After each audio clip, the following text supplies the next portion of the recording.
If you've noticed your legs feeling weaker than they used to, you're not imagining it. And you're not alone. Somewhere between leaving middle age and settling into your 60s, something shifts. Stairs that never gave you pause suddenly require a little more intention. Getting up from a low chair takes an extra second, and sometimes when you stand, there's a momentary hesitation before your legs feel ready to carry you forward. It's easy to write this off as aging. That's what most people do. They tell themselves it's just what happens when you get older, that weakness is the price of adding years, and that there's not much to be done about it. But here's what most people don't realize.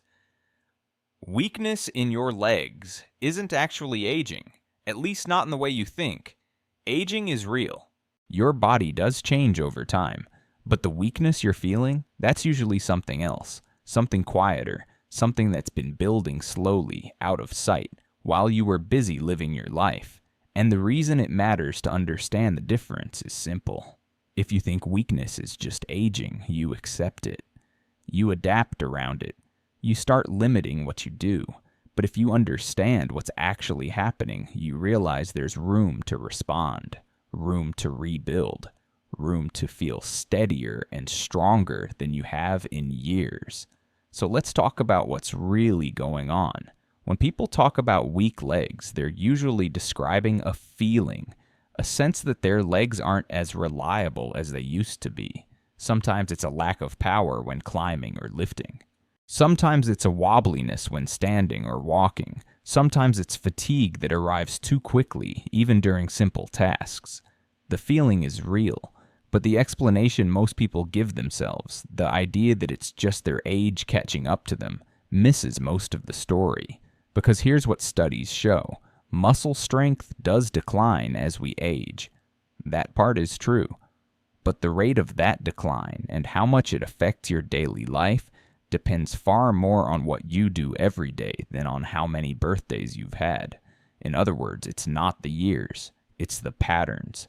Think about it this way. Your body is always adapting. It's designed to adapt. When you ask your muscles to do something regularly, they grow stronger to meet that demand. When you stop asking them, they grow quieter. Not out of spite, not because they've given up, but because your body is efficient. It doesn't maintain what it doesn't need.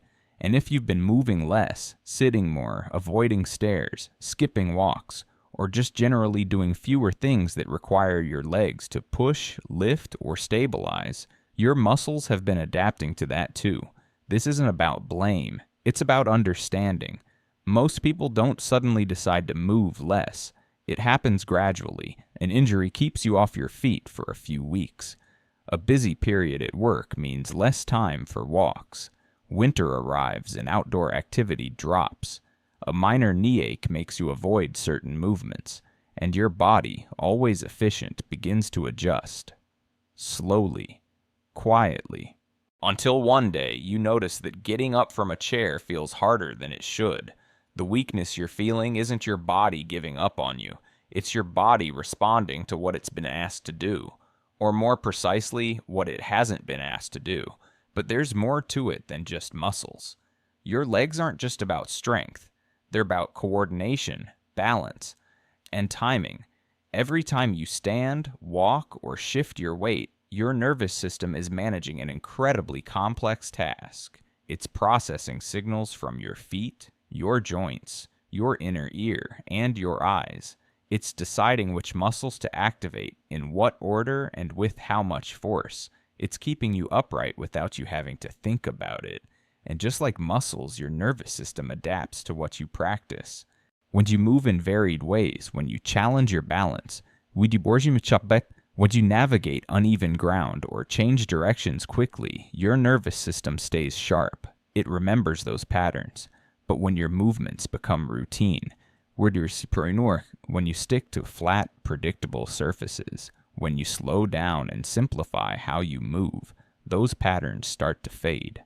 Not because your nervous system is broken, but because it too is efficient. It doesn't maintain what it doesn't use. This is why some people describe their legs as feeling uncertain even when they're not technically weak.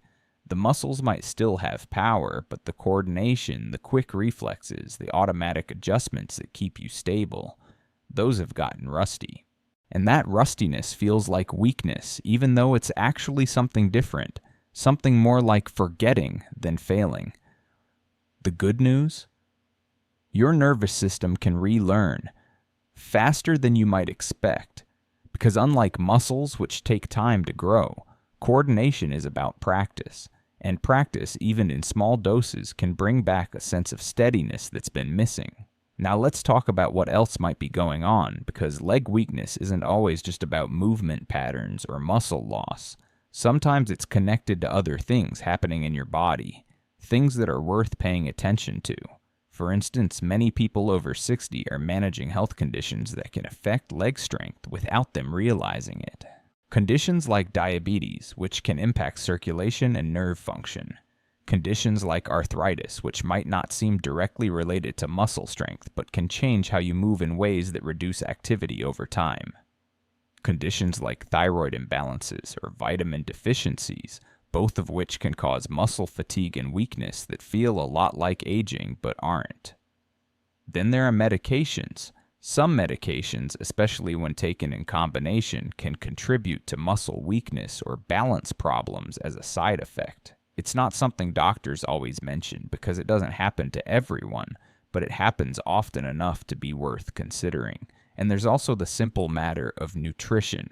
As we get older, many people eat less. Appetites change, routines change, and sometimes, without meaning to, people end up not getting enough protein or enough overall calories to support muscle health. This isn't about needing some special supplement or superfood. It's just about making sure your body has the basic materials it needs to maintain itself. And for muscles, that means adequate protein and energy. None of this is meant to alarm you. It's meant to remind you that your body is a system where different parts influence each other. And when you're trying to understand why your legs feel weaker, it helps to consider the whole picture, not just one piece of it. What's important to know is this. Most of the time, when people address these underlying factors, when they get conditions managed, when they adjust medications with their doctor, when they make sure they're eating enough of the right things, they see improvements. Not miracles, not a return to how they felt at 30, but real meaningful improvements in how their legs feel and what they can do. So where does that leave you? What does all of this mean for someone who just wants their legs to feel stronger and more dependable? It means that weakness, in most cases, isn't a verdict. It's a message that something in your daily life has shifted, a message that your body needs something it's not currently getting. And once you hear that message, once you understand what it's really saying, you can respond. Let's start with movement, because that's often the most powerful response. But let's be clear about what kind of movement we're talking about. This isn't about running marathons or spending hours at a gym. It's about asking your legs to do things regularly, things that challenge them just enough to remind your body that strength and stability matter. Walking is good. Walking is always good. But walking alone, especially at a comfortable, steady pace on flat ground, isn't always enough to rebuild strength. Because your body adapts to what you do regularly, and if you only walk in one way, on one type of surface, at one speed, your body adapts to that specific task. It gets efficient at that one thing, but it doesn't build the broader strength and coordination you need for everything else. Like climbing stairs, standing from a seated position, or catching yourself if you stumble. What helps more is variety.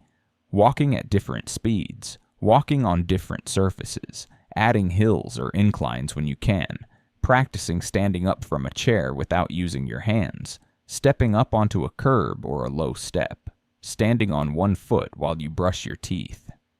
These aren't exercises in the traditional sense. They're just ways of asking your legs to do a little more than they've been doing. And when you do that consistently, your body responds. Experts agree that strength training, even simple, gentle strength training, can be particularly effective for people over 60. This doesn't mean heavy weights or complicated routines. It means using resistance, whether that's your own body weight, resistance bands, or light weights, to challenge your muscles in ways that walking doesn't.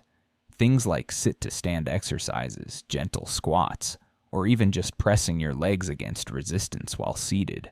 The goal isn't to exhaust yourself. It's to send a clear message to your muscles that they're needed. And here's what studies consistently show. People who engage in regular strength-based movement, even if they start late,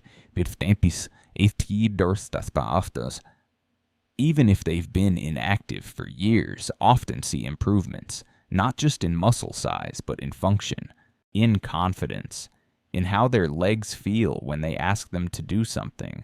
The improvements don't happen overnight, but they happen.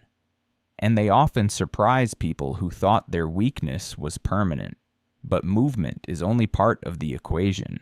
There's also how you think about your body and what it's capable of. One of the quieter changes that happens as people age is a shift in confidence. Not confidence in general, but confidence in physical tasks. When your legs feel weaker, when you've stumbled or felt unsteady, it's natural to become more cautious. You start avoiding things that feel risky. You hold on to railings more. You slow down. You second-guess yourself. And while some caution is reasonable, too much caution can create its own problems. Too much caution can create, because when you move less, when you avoid challenges, your body adapts to that lower level of demand, and your nervous system, which relies on practice to stay coordinated, starts to lose some of its sharpness. It's a cycle. Weakness leads to caution. Caution leads to less movement. Less movement leads to more weakness. And before long, you're more limited than you need to be. Breaking that cycle doesn't mean ignoring real limitations or taking unnecessary risks. It means recognizing that confidence and strength build together. That sometimes the wobbliness you feel isn't just about weak muscles. It's about a nervous system that's out of practice.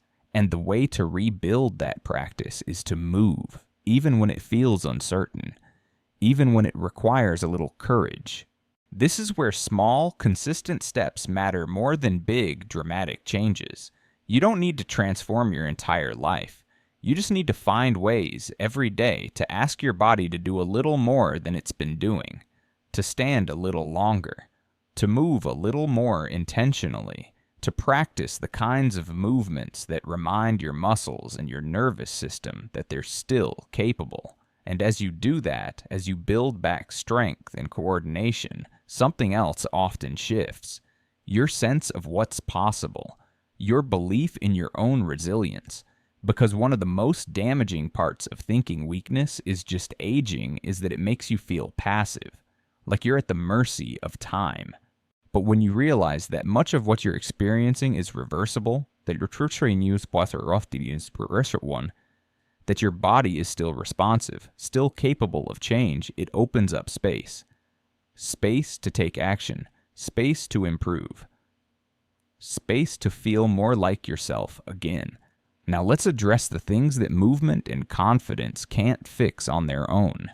If your leg weakness is connected to a medical condition, if it's being influenced by medications, if it's related to poor nutrition or an underlying health issue, then no amount of walking or strength training will fully resolve it until those factors are addressed. This is why it's important to talk to a doctor if you're experiencing significant or sudden weakness. Not because you're overreacting, but because your body is trying to tell you something, and sometimes that something requires more than just lifestyle changes. There's no shame in needing medical support. There's no failure in discovering that your weakness is connected to something that requires treatment. In fact, getting that clarity can be the most empowering thing you do, because it gives you a clear path forward instead of just guessing. And here's the other thing worth saying. Even when medical issues are part of the picture, movement and strength still matter. They're not a replacement for medical care. But they're often a powerful complement to it. People with diabetes who stay active tend to manage their condition better. People with arthritis who keep their muscles strong tend to have less pain and better function. People recovering from illness or injury who engage in appropriate movement tend to regain strength faster, so it's not an either-or situation, it's both. Medical care when you need it, movement and strength building as much as you're able, and a recognition that your body, even with its limitations, is still capable of responding to what you ask of it. What all of this comes down to is a simple truth. Weak legs aren't just aging. They're a sign that something has changed in how you're moving, what you're eating, or what's happening inside your body. And signs, unlike verdicts, can be responded to. You might not be able to turn back time. You might not be able to undo every change that's happened in your body, but you can rebuild strength. You can improve coordination. You can feel steadier, more capable, and more confident than you do right now. Not because of some miracle cure or secret trick, but because your body, even at 60, even at 70, even beyond, is still remarkably adaptive. The question isn't whether your body can respond, it's whether you're willing to give it the chance. And that chance doesn't have to be dramatic. It doesn't require a complete life overhaul. It just requires consistency. Small, regular efforts that add up over time. A few extra steps each day. A little more intention in how you stand and move. A commitment to nourishing your body properly. A willingness to seek help when something doesn't feel right.